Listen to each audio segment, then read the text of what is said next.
चारों तरफ जला करके बैठ जाते हैं।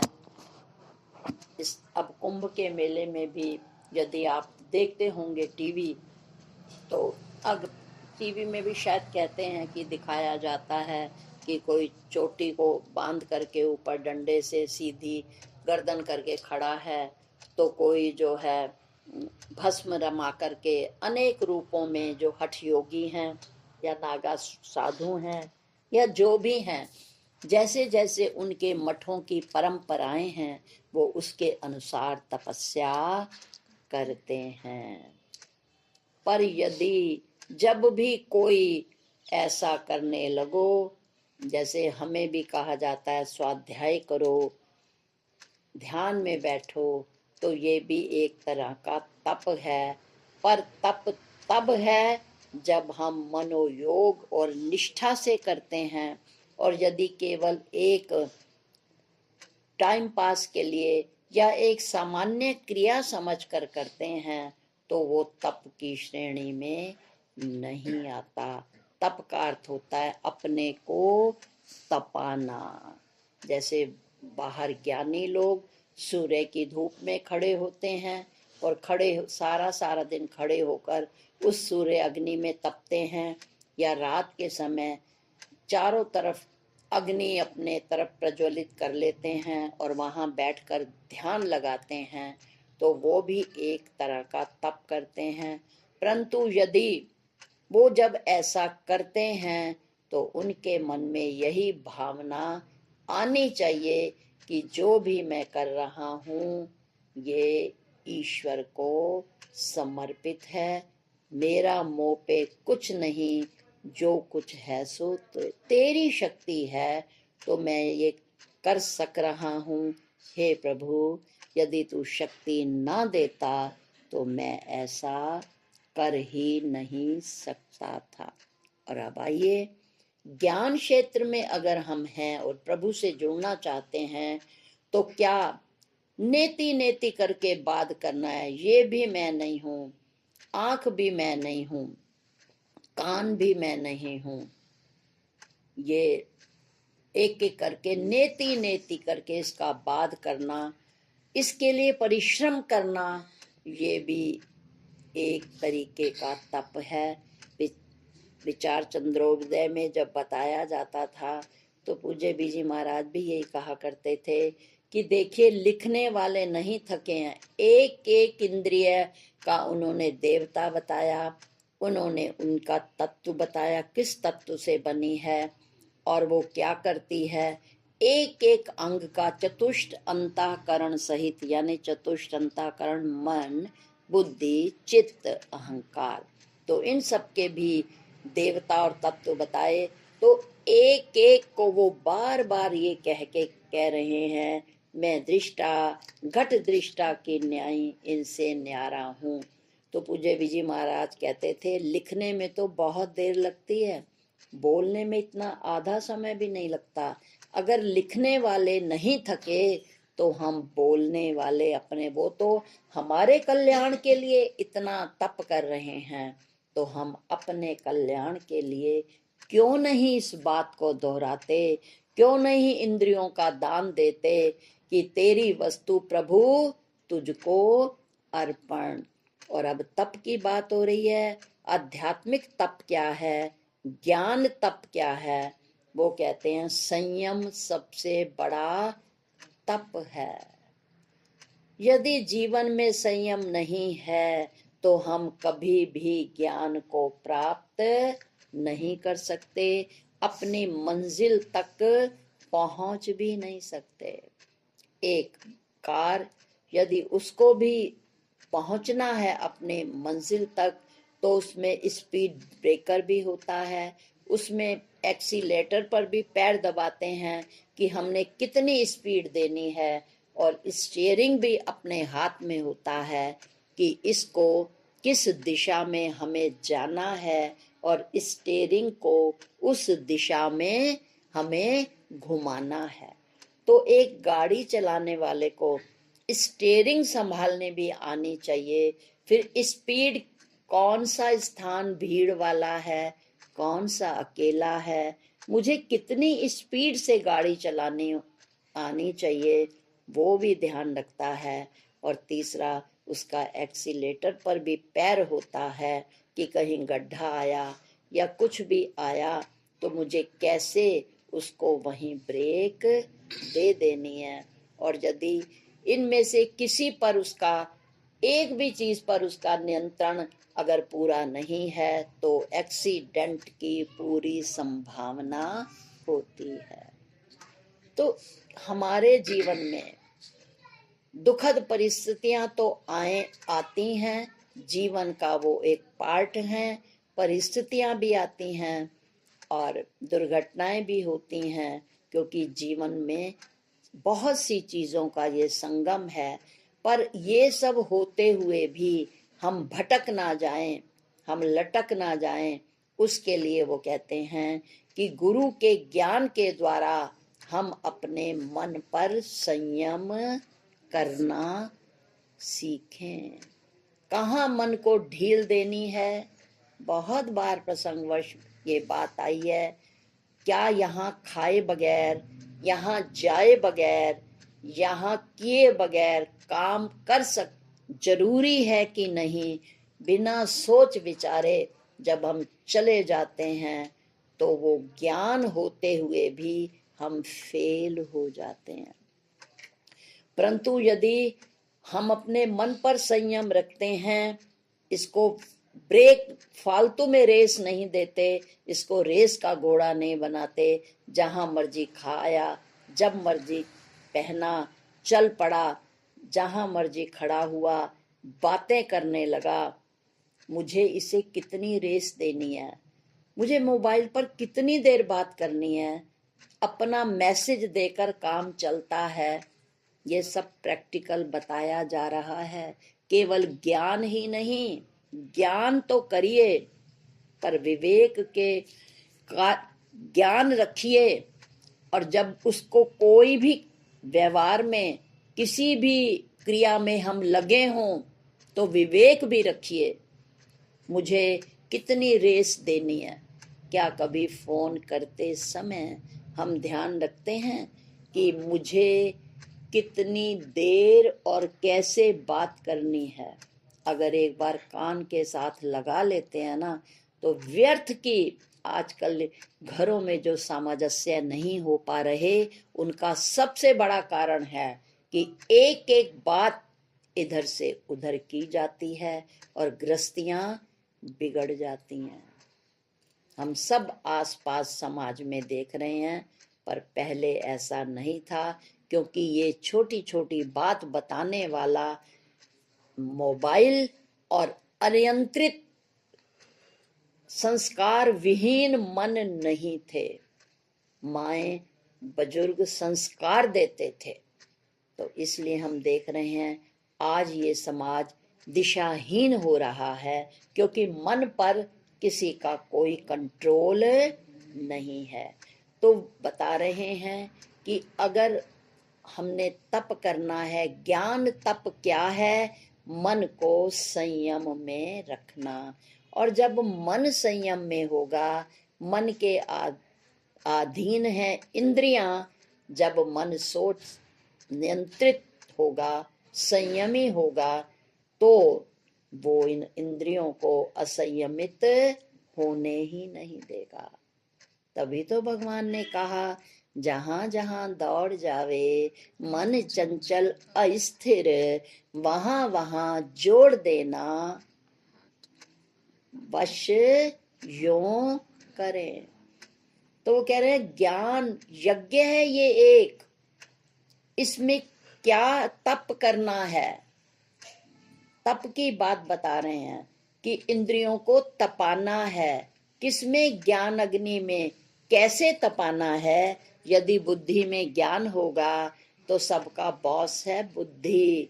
बुद्धि इस अनियंत्रित मन पर सूत्रों के द्वारा, गुरु के ज्ञान के द्वारा पहले इस मन पर शमन करेगी। और जब मन पर शमन हो जाएगा तो मन भी आगे अपने जो ये इंद्रियों हैं उनके फैलाव को रोकेगा, इंद्रियों को रोक लेगा तो इंद्रियां कभी विषय तक जाएंगी ही नहीं।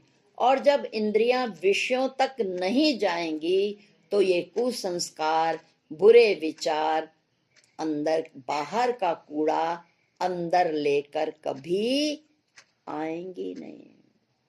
ये बाहर के संस्कार ही तो जब हम इंद्रियों के द्वारा अंदर ले जाते हैं, संकल्प जिस भी वस्तु पदार्थ को देखते हैं, तुरंत इस मन का काम है, चित्त का काम है, जल्दी से बाहर जो भी कुछ घटित हो रहा है उसके चित्र खींच लेता है, पकड़कर कहाँ डालता है, अंतःकरण यानी अंदर के जो साधन है उन पर डालता है। ये चित्र खींचता है बाह्य वस्तु पदार्थ व्यक्तियों के, और फिर उन सब को समेटकर अंदर डालता है।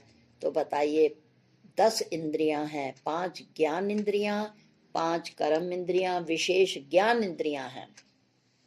तो जब ये ज्ञान इंद्रियां ऑर्डर देती हैं कर्म इंद्रियां को, और कर्म इंद्रियां अपने अपने विषयों में संलग्न हो जाती हैं, और उन विषयों का अर्थ ही है विषय, जो विष की तरह है। तो कितने हुए? बुद्धि, मन, इंद्रियां, विषय, कितने बाहर होता चला जाता है। और यदि पहला ही स्टेप गलत ना हो, बुद्धि इतनी परिपक्व हो जाए गुरु के ज्ञान के द्वारा, तो जब ये गलत रास्ते पर जाने लगे तो विवेकवती बुद्धि उसे तुरंत रोक लेगी।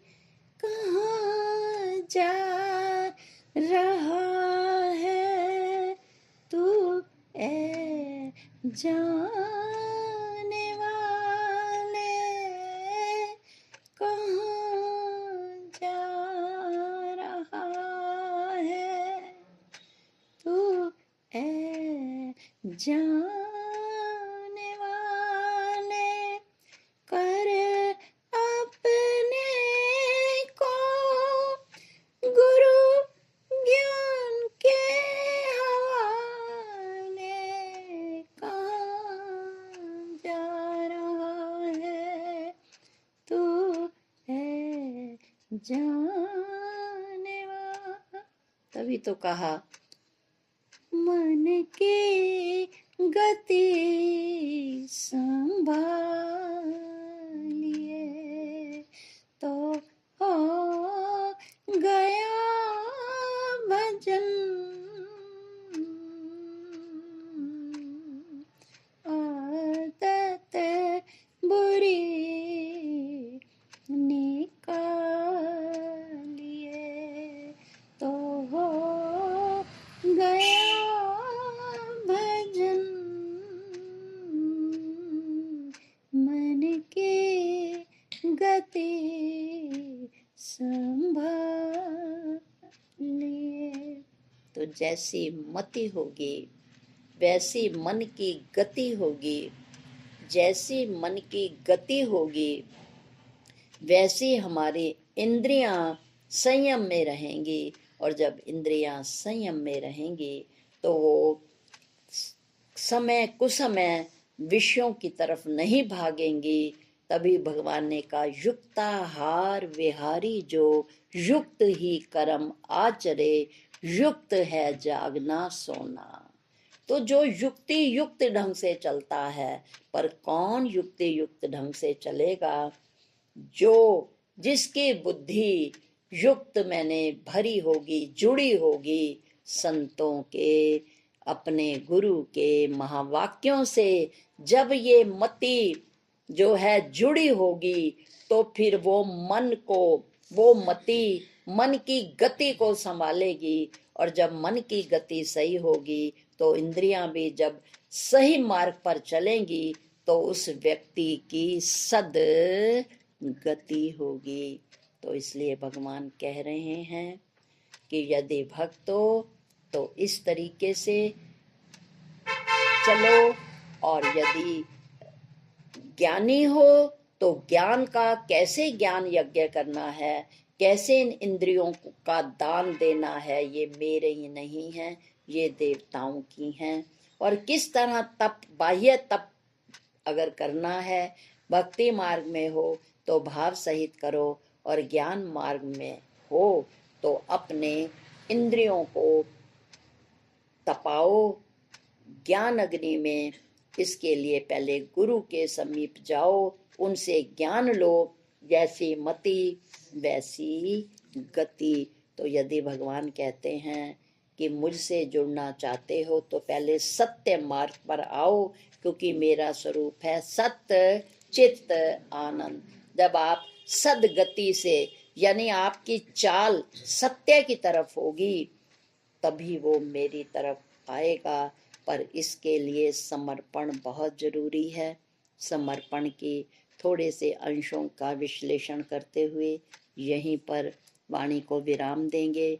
जब समर्पण की बात आई, युद्ध समाप्त हो चुका, रुक्मणी और द्रौपदी बैठी हैं, और जब रुक्मणी ने द्रौपदी को देखा और भगवान चले आए, तुमने आखिर ऐसे कैसे आवाज लगाई कि भगवान तुरंत प्रकट हो गए। उन्होंने कहा कि जब तक मैं समर्पित नहीं हुई थी और भगवान को दूर समझ रही थी, तब तक भगवान नहीं आए। और जब कहा कि मेरा कोई न सहारा बिन तेरे, गोपाल सांवरिया मेरे, जब मैंने आर्त भाव से, पूरे समर्पण भाव से जब भगवान को पुकारा, तब ही भगवान आए और उन्होंने मेरी रक्षा की। इसी तरह लाओ त्से एक चीन के बहुत बड़े दार्शनिक थे। उन्होंने अपना बहुत सा समय पठन पाठन में लगाया, फिर भी वो जैसा चाहते थे, जिन्हें हम ज्ञान के क्षेत्र में स्वरूप निष्ठा, ब्रह्मनिष्ठ कहते हैं, ब्रह्मनिष्ठा। उन्होंने कहा सब इतना पुरुषार्थ करने के बाद भी, इतने मैंने ग्रंथ पढ़ लिए, मनन कर लिया, परंतु मुझे आत्म साक्षात्कार अभी भी नहीं हुआ। वो आनंद मेरे जीवन में अभी भी नहीं आ रहा जो पढ़ने के बाद, जैसे कि कहा, ज्ञानम लब्ध्वा परम शांति। इतना ज्ञान मैंने पुस्तकों से ले लिया, पर फिर भी मुझे वो आत्म शांति नहीं मिली। ऐसे ही एक दिन वो शाम के समय नदी के किनारे किसी बहुत बड़े वृक्ष की छाया में बैठे थे, और वही वो चिंतन और मनन कर रहे थे कि इतने में बहुत जोर से हवा चली। पेड़ का एक बहुत बड़ा पत्ता नीचे गिरा, और वो देख रहे हैं उस पत्ते को, जो वो अपना ध्यान मग्न थे, चिंतन कर रहे थे। उनका ध्यान टूटा, उन्होंने उस पत्ते को देखा जो अभी नीचे गिरा था। अचानक जोर से हवा चलने लगी, वो पत्ता खटखट की आवाज से थोड़ा ऊंचा उड़ा। बस एक जो होते हैं ना संत, या जो ध्यान की उसमें प्रवृत्ति में होते हैं, तो जिस तरफ उनका ध्यान चला जाए वो उसी की खोज करने लगते हैं। ऐसा ही लाओ त्से दार्शनिक के साथ हुआ। वो देख रहे हैं पत्ता, हवा तेजी से आती है, पत्ते को कभी ऊपर ले जाती है, कभी नीचे ले आती है, कभी पत्ता किस दिशा में जाता है, कभी किस दिशा में जाता है, और वो सोच रहे हैं ये दिशाहीन है। और इतने में ही क्या हुआ, एक जोर से हवा आई, और वो जिस पेड़ का पत्ता था वो उसकी जड़ में जाकर के बैठ गया, उसकी ओट में बैठ गया। हवा फिर भी चली, पर अब पत्ता उड़ नहीं पा रहा था, वो हवा पत्ते को उड़ा नहीं रही थी। तो उन्होंने कहा, अरे ये जहां से हुआ था, बहुत झंझावत आया, हवा ने इसे कभी ऊपर ले गई, कभी नीचे ले गई, कभी दाएं तो कभी बाएं।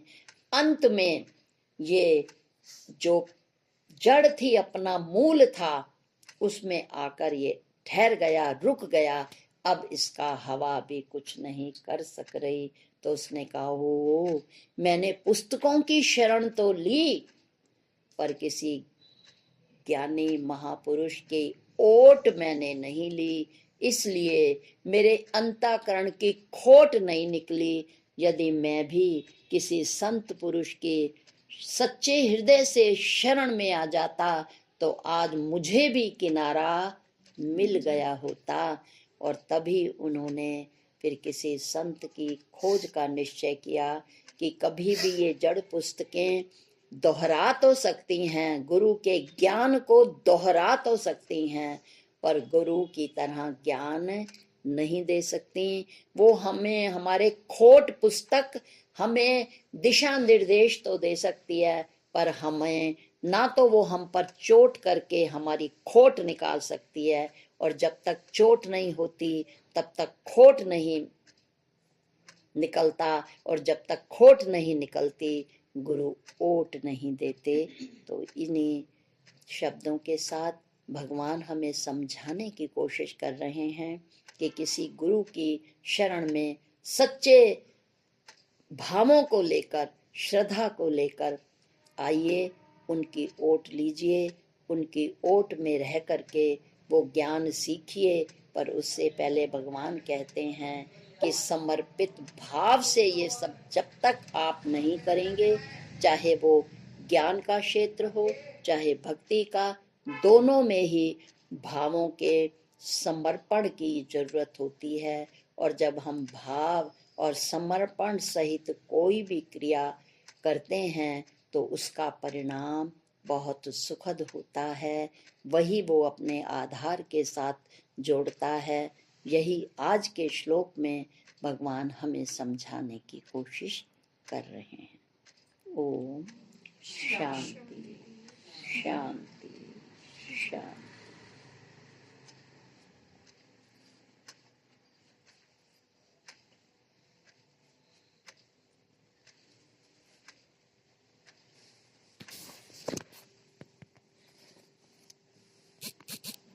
शुरू कर दीजिए, पहले मैंने डाल भी दिया था।